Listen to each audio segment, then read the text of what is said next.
well. It's quite an intimate one tonight, ladies. It's not a huge, massive number of people, but I think that'll be all the better for it. So I'm just gonna crack on here and then I can continue to let people on as they come on. So I just want to thank you all for joining us tonight. And this online event is called Surviving Breast Cancer. This session is an hour long, and there'll be 15 minutes within that hour at the end for Q&A, for Pennie can answer questions. So Pennie is an award-winning presenter, and she first came to our attention through her podcast called Lump, which is a brutally honest account of her journey through breast cancer, which she portrays using her fantastic storytelling skills. We invited Pennie to come along tonight and share her story with all of you. So I will just pass over to Pennie. Thanks, Charlotte, and lovely to see everybody. I want to start off by just giving you a bit of background and giving you a bit of context, because I think context is important in all this. So I'm a radio producer and, as Charlotte said, a presenter by trade. I worked at the BBC for 25 years, both here in Scotland and down in London, but I've been based in the Highlands for the past 18 years. In terms of the kinds of programmes I made, I ended up at the end of my BBC career specialising in popular science, producing and presenting a long-running science series called Brainwaves. But I've also worked across a massive range of other stuff: music, comedy, history, literature.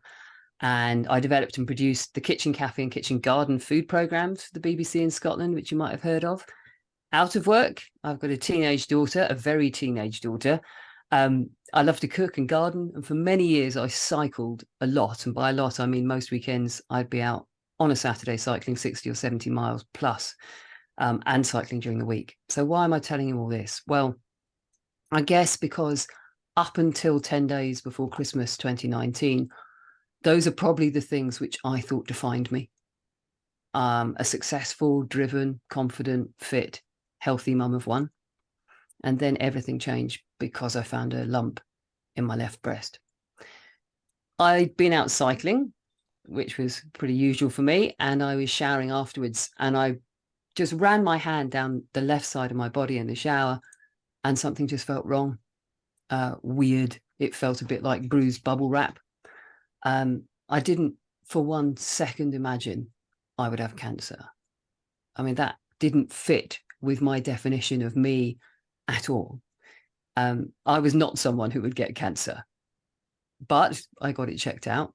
And on the 22nd of January, 2020, it was confirmed I had invasive lobular breast cancer. And I was so profoundly shocked by the kind of tsunami that hit our lives. I found it difficult to articulate. Now, speech is my natural format. I'm a presenter by trade, but I was literally lost for words. So 6 days after my diagnosis, I sat down and I started writing. It started as a private blog, which I wrote to my partner, David, so he could understand what I was going through. At the time, my daughter was only 11. I didn't want her to know about my diagnosis until we knew what the treatment would involve. But after a while, we did decide to make the blog public, although I kept it fairly well hidden. Now, 3 years down the line, we've turned it into a podcast, which is called Lump, as Charlotte said. I say we because since back then, I left the BBC and started up an independent production company with a great friend of mine called Dan Holland. The company is called Adventurous Audio, and we make Lump. And the podcast really takes a form of an audio version of the blog that I wrote. It's storytelling in its purest form. The episodes are short and sharp, often very sweary, and brutally honest. When I first came back to read over the blog posts in order to record them for the podcast, I was tempted to change some of the writing and polish it up, maybe remove some of the swearing. But on reflection, I decided that the words I chose were the words I most wanted to use to convey what I was going through as it was happening. So some of it's rough, ready, not always the most eloquent. But when you're going through cancer, your whole world is a little bit like that. I never wrote it with the intention of putting it out in the open. The point of the exercise was, and continues to be, just to get all of the stuff out of my head. And I think that's a really important point. If you write something to be read and heard, it will naturally have a different flavour. you're conscious of the audience sitting on your shoulder, but I didn't have that. So I guess it is a sometimes shockingly honest insight into an experience of breast cancer. I've been astonished by the changes finding that one little lump has had in my life, astonished and at times profoundly grateful, because some of the changes in my head and my heart are good ones. In a sense, it feels like life since then has been defined by weighing up those good and bad parts about cancer as I try and kind of pick my way forwards. So what I want to do, that was a very long introduction, but what I want to do is share some excerpts of the blog with you as I talk a bit about my story. And I want to talk about the value of honesty and storytelling. So this first excerpt is from the first blog, which I wrote a week after my diagnosis. This is from a post called WC with Cancer. All of our language has changed. Now I'm WC. Every conversation is laced. How are you feeling? Remind me, when will we know more? And from my WC friends, so many of us, I now realize, a generous introduction to a crash course in the linguistics of stages and grades, invasions, lobules, scans, biopsies, comparisons, solidarity, and love. So much love. At home, we don't dance around the subject. Apart from my 11-year-old daughter skips merrily oblivious through our day, and cancer is parked, temporarily banished, but remaining glowering in the corner of the room. I usually mentally put it in the litter tray. Each moment is singular. Now I'm fine. Now I'm not. Now I'm fine again. Now I'm losing my effing mind. The worst bit so far, in these 6 days, 23 hours and 23 minutes, watching the strongest man alive cry. I did that. I made him cry. I've wondered many times over the past week if that crushing guilt that comes with feeling you've just upended someone else's world ever goes away. That I've just taken my personal shitstorm and pebble dashed his life too. A man who's suffered the loss of both parents to cancer, who's done more than his fair share of giving people he loves to hungry, life-eating tumours. What right did I have to add to that burden? And of course, I know it's not my fault. In fact, if cancer were a respecter of who does and doesn't deserve, then I'm a cert for a clean bill of health. Compared to most people my age, I'm a paragon of virtue. I hardly drink, I'm not overweight, I haven't eaten meat for 30 years, I exercise a lot. But cancer doesn't care for Miss Goody Two-Shoes. A good friend of mine said she couldn't believe she was important enough to get cancer. Personally, given she's an exquisitely talented artist, I'd have labelled her too precious. Rather arrogantly, I thought I was far too fit, intelligent, feisty, fun-loving, life-filling, but mainly just too bloody busy to get cancer. What? Like I thought I was too good for it. But I wasn't ready. I wasn't ready for this. I'm not ready to be WC. It's interesting when I read that back, I can picture being in the kitchen telling David and the gut-wrenching sadness we both felt. And although it's difficult to dive back into those moments, I think there's huge value in being able to look back to see how far you've come. Because I have come a huge way since that moment. And by documenting that moment, it's like I put a marker in the sand. I want to now share a particular episode from Lump with you because it's one which many people have commented on. I've been surprised by the response because in a sense, it was one I was slightly worried about what people might think when I made it public, because it talks about the gift that cancer brings with it. Even now, I think that's a provocative word to use alongside cancer. But here it is, and you can decide what you think. This is from The Gift. When you get handed a cancer diagnosis, with it, there comes a gift. It's a free gift with every diagnosis, and it's up to you when and if you want to take it, unwrap it, and use it. For me, the gift became apparent very soon. My gift is a superpower, which is funny when I think about it, because not that long ago, on a sunny summer afternoon in the garden, my daughter B asked, "Mum, if you had a superpower, which one would it be?" And though I thought I'd listed all the possible powers in my head and picked what I thought to be the best, flying, of course, this one wasn't on my list at all. And yet the ink was hardly dry on my diagnosis before I realised just what a superpower I'd been handed. Cancer's gift to you is the instant ability to realise what is important and what isn't. It's the ability to make decisions with utter clarity and certainty based on what matters and what doesn't. All our lives, we search for the ability to weigh up the push and pull, the demands on our time, the anxiety, the stress of day-to-day living. Not anymore. Now I know. Now I just can. With cancer, you not only have the instant ability to recognize what matters and what doesn't, but those things which do matter feel sharper and shinier. The dial is turned up on everything around you. The world is more beautiful, your partner more loving, your every waking moment just more precious. I've stopped whining about making the packed lunches because I'm making them out of sheer love. I've stopped feeling frustrated about cooking endless dinners at the end of endless long days because I'm cooking them for people I love. I can sense the edge being smoothed off my words when I ask B to do something for the 4th time in a row because I'm talking to my beautiful, amazing daughter, and I don't really care anymore that she hasn't done her piano practice or has left a dirty cup. I still love her beyond description. I don't care if the bed is still a mess after David has made it, because it doesn't matter, and it has no bearing on my love for him. None of the day-to-day nonsense we puff up to assume relevance in our lives is relevant. None of it makes me love them more or less, so it doesn't get to be important anymore.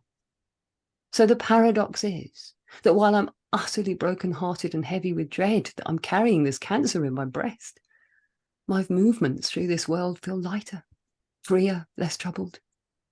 That is cancer's gift to me. And if I can use that gift to live every day better, happier, more grateful for what I have and who I have in my life than before, then maybe if I have fewer days left to live, there'll be days where I live more than I ever have in the past. I think it's fair to say that feeling of knowing what does and doesn't matter isn't quite so strong as it was at the start of all this. I now absolutely have the ability to get wound up about how many dirty cups and plates are in my daughter's bedroom, and David's inability to make a bed does snag me. But I feel more able to tap into the sentiment of that idea of the gift. I think by doing the podcast and by listening back over those words, it gives me a renewed belief in them. I sometimes wonder if I'd have as strong a sense of that gift if I hadn't written it down and then recorded it. Personally, I don't think so. As time went on, I found that writing became more than just documenting and diarying. It was a way of pushing around my experiences, of wrestling them into some kind of shape that I could begin to make sense of. Once I found how powerful writing was, it became a necessity. And I just wrote and I wrote and I wrote. So here's another piece I wrote shortly after my diagnosis. This is called Weight. When you're given a diagnosis of cancer, it's like being handed a weight. You have to carry that weight around with you all the time. Sometimes the weight is big and angular and awkward to carry, so you keep stumbling. But your family and friends gather round and support you so you can get a better purchase. They help you carry it. Other days, the weight feels lighter, almost gauzy. You can flip it from shoulder to shoulder or even tuck it in your pocket so you can concentrate on the task in hand. But it never goes away. You can't put the weight down and you can't ever rest. You're doomed to carry the weight with you all day, every day, all night, every night, and no one else is allowed to fully lift your weight for you. They offer. They say, if I could have this weight instead of you, I would. And that makes me cry. But this is my weight, my unique weight. Only I can carry it. And only I can find ways to make it lighter and smaller and easier to handle and to hold. And only I can know if I've ever reached a point where I can truly put it down and walk away. One day, I hope, I will. I think that business of cancer being like a weight still holds very true for me, even now, 3.5 years down the line. I thought I would get treated and then I'd get to put the weight down. But one of the most shocking things about the experience of cancer, for me at any rate, is how long after treatment it is still a massive part of your life. I hadn't anticipated that part of all this at all. I think I'd have been astonished if you told me I'd still be haunted by this experience 3 years later. But cancer changes you in so many ways. Of course, one of the most overt ways it changes you is physically. And for me, it became pretty clear pretty early on that I wasn't going to be able to have a lumpectomy. I had an MRI and the results came back to show I had more than one tumor in my left breast. So it became pretty clear that a mastectomy was going to be the only option. And with that knowledge came more really difficult decisions around whether or not to have a reconstruction at the same time. And here's some of the stuff I wrote about that. We saw my surgeon on Thursday. He confirms a mastectomy is no longer a choice. It's my only option, then asks how I feel about that. I shrug. I've known this was coming. I've done my homework. I'd figured it out. How scarred will I be? Do you want to see photos? He asks. Yes, I say. So as he goes out of the room to find his photos, I mull over the curious statistic he's offered. That in the Highlands, only 15 to 20% of women he sees opt for a reconstruction. I'm surprised by this. He says you need to consider why you want a reconstruction. We've had to push and pull this one around a bit. I did consider how I would feel having just a mastectomy without reconstruction, try to imagine the feel of nothingness. I looked up pictures and flinched at the odd pinched-in torso of double mastectomy survivors. I'd asked David to be honest with me, asked if he thought I was someone who needed to be more whole. He said a very definite yes. I wondered whether that made me vain. But in the end, I thought that it would be the fastest route back to some kind of normality, even if recovery was more prolonged. So I've opted to be one of the 15%, but I still found the prospect hard to swallow. The surgeon shows me his work. We flick through anonymous photos of women with latissimus dorsi reconstructions, looking for breasts that compare in size and shape to my own. This is surreal. 3.5 weeks ago, this was not part of my landscape. Now, here I am, sitting in a beigely bland hospital consulting room, flicking through a macabre catalogue of life-saving surgery. He shows me what he describes as his best work, and I'm impressed. He says he can't show me the worst, but it looked like a shark attack.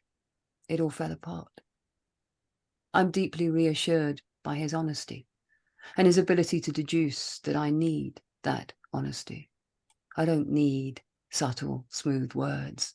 I need fact and flinty reality.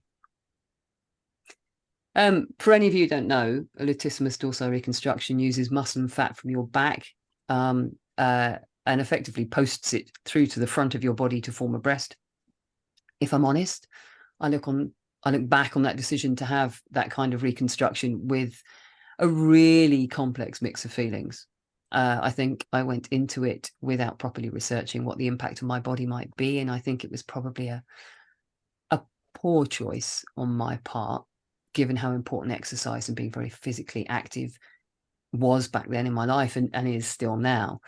For whatever reason, my body absolutely hated that surgery. It really didn't work. I won't go into the detail of it here. If you want to know the detail, you can hear it in the podcast as the story unfolds across the series. But I've really wrestled now with the idea of why I chose to have a reconstruction at all. In patches, I've given myself a really hard time about it, and I've regularly questioned whether it was vanity, especially since now I don't give a monkeys about only having one breast. I mean, I really don't care. So I think there's some complicated head stuff in and around that decision, which I think maybe as women, we probably need to talk about much, much more than we do. I have a lot of friends who didn't have a reconstruction, But I think society doesn't really help you if you only have one breast. There are next to no bras anyway, which only support one breast, unless you want to wear a prosthesis, for example. I don't want to get diverted down that rabbit hole right now, but I do think it's something we could and should talk about more, for sure.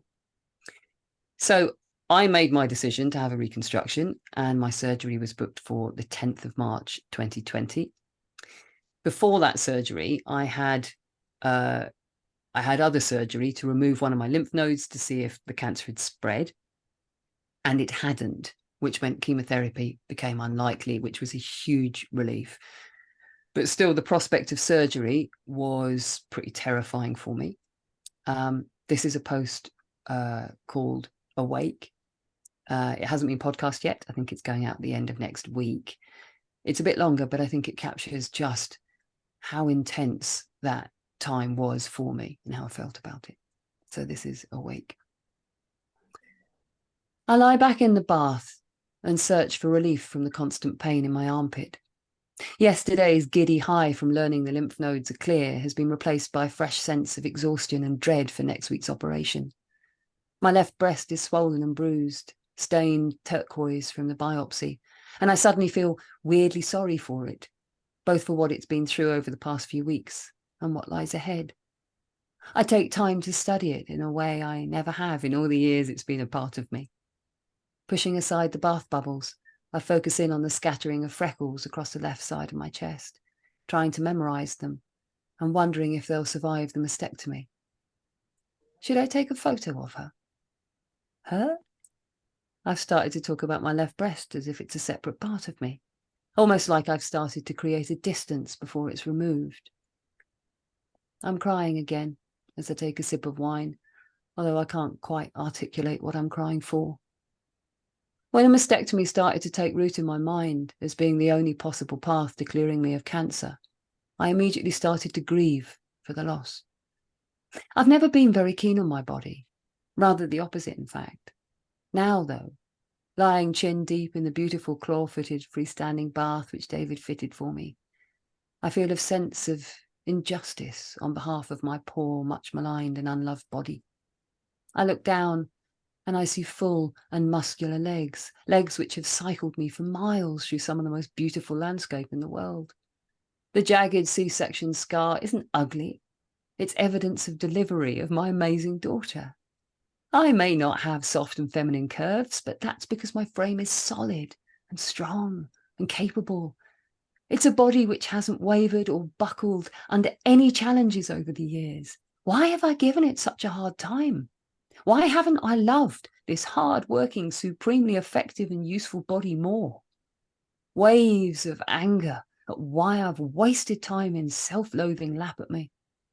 If I'm allowed to be so bold as to draw up a wish list of the positive things I hope cancer leaves me with, and yes, there are positives from cancer, many of them, then high up that list, I want it to leave me with self-love in place of self-loathe. But I'm not sure how to resolve my newfound self-love with the insistent move towards Tuesday's operation. I feel like I'm in a slow-motion car crash and I can't unbuckle my belt to step out. Everyone I know, all the people I love, with the best of intentions, are bunched together, pushing the car at the wall, egging it on. Although I'm leaning back, straining in my seat, pumping the brake with my foot as hard as I can, nothing will stop the inevitable carnage. On Tuesday, my surgeon will cut away my breast, push, persuade, twist, and rearrange what's left of my body into a shadow of its former shape, and then stitch me tight inside this new shell. I feel horrified, undone, sick.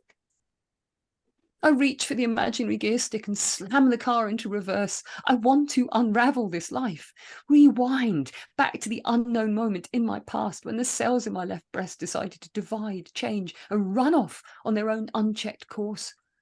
I want to pause at that precise moment and scream, stop. Plead with them not to do this. Set out my stall, make my case for why cancer should not pick on me to set up home.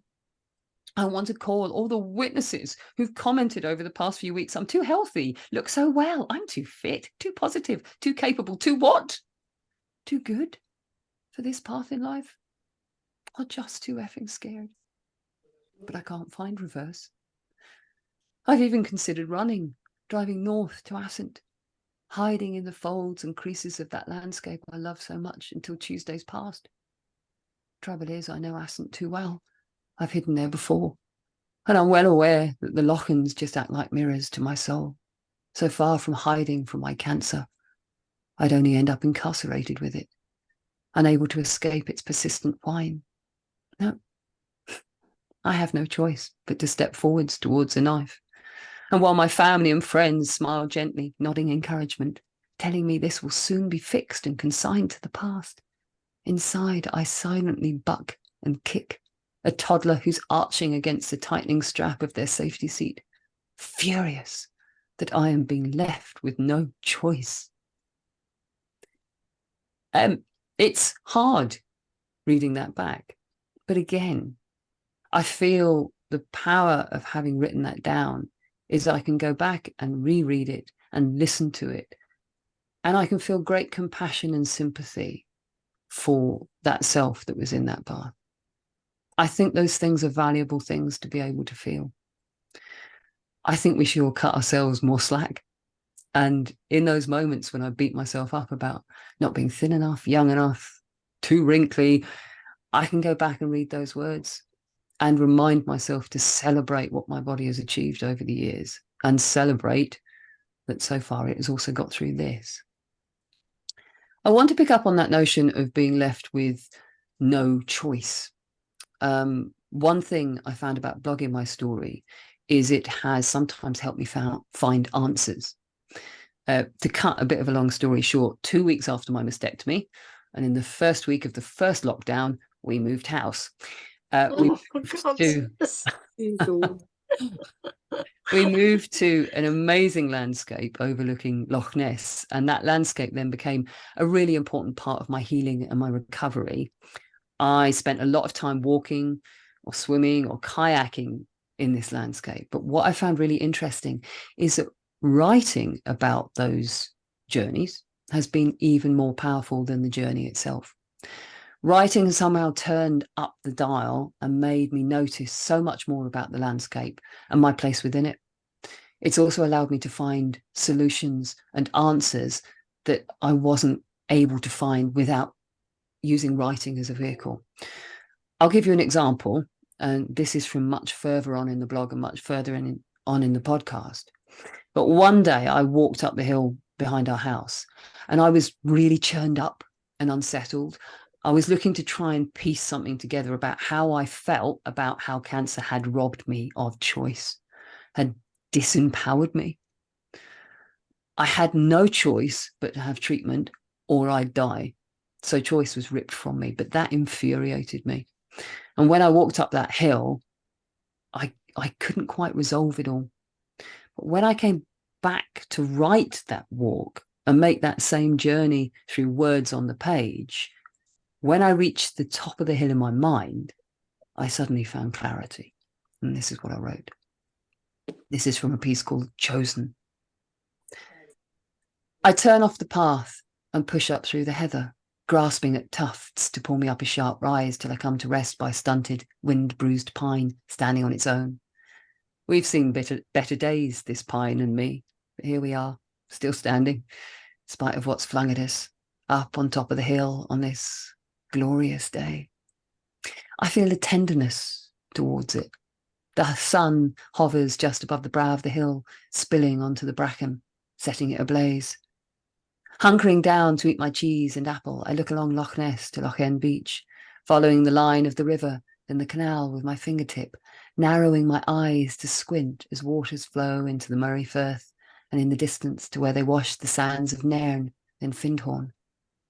Maybe, if I go back in my mind and take this same finger and retrace, revisit and replay the decision-making processes connected to my cancer, I can retrospectively reposition them to feel less jarring and jagged. Remind myself that we have choice within a given situation, but we can't always choose the scene. I have chosen to spend this beautiful day walking up this hill, but I didn't get to choose whether this day was sunny. any more than I got to choose whether my body got cancer. So perhaps being angry at cancer, stripping away my sense of choice, is as daft as being angry at the sky for turning grey. Just doesn't make sense. I like this thought. It feels like it's been sitting up here, waiting for me to climb up and find it. So I pick it up. I wrap it carefully in my hand and put it in my pocket while it's still warm.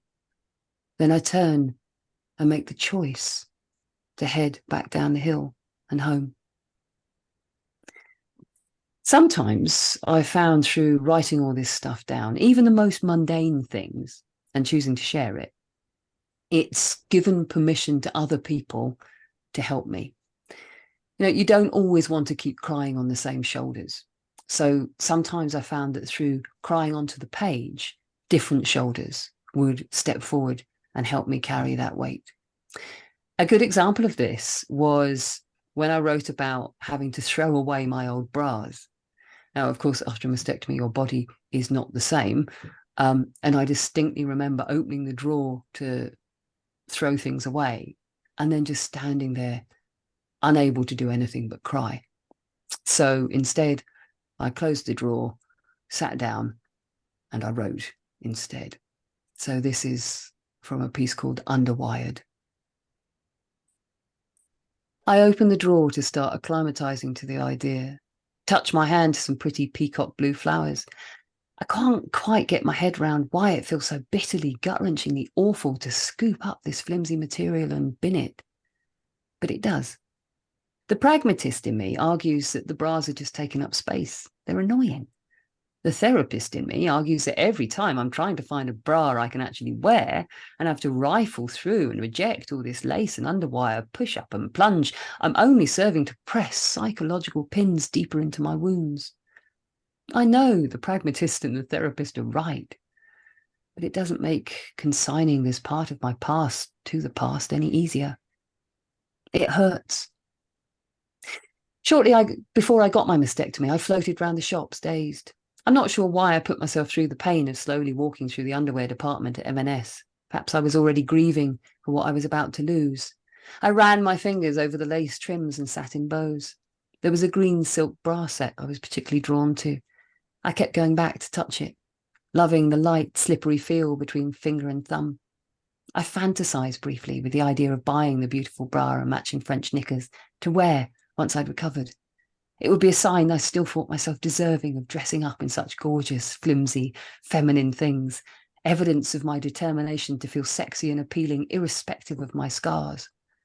I went so far as to search for my size, knowing that David wouldn't bat an eyelid at the cost, knowing he'd agree it was important to feel good, whatever the price. But as I searched, I quietly realised I'd no idea what size and shape I'd end up, that I was flirting with a cancer-induced madness once more. I reluctantly straightened the rail of beautiful bras and went in search of the post-op underwear I was supposed to be here to find. Horrible clip down the front, stretchy, ugly, shapeless things lurking with the maternity and sports bras.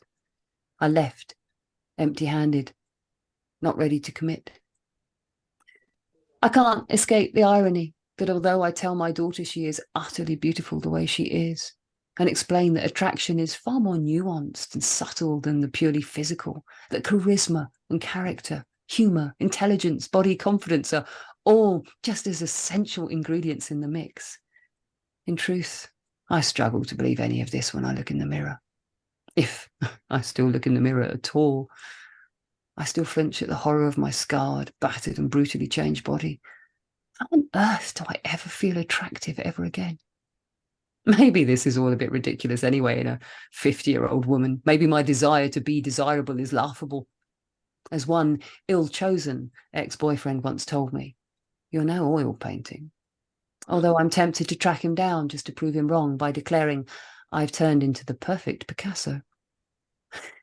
I searched through the useless bras, pairing them up with the matching pants. Should I throw out those too? I've no idea. I'm at a loss. Why does it feel like throwing these things away means I'm giving up? I'm not sure how to square this.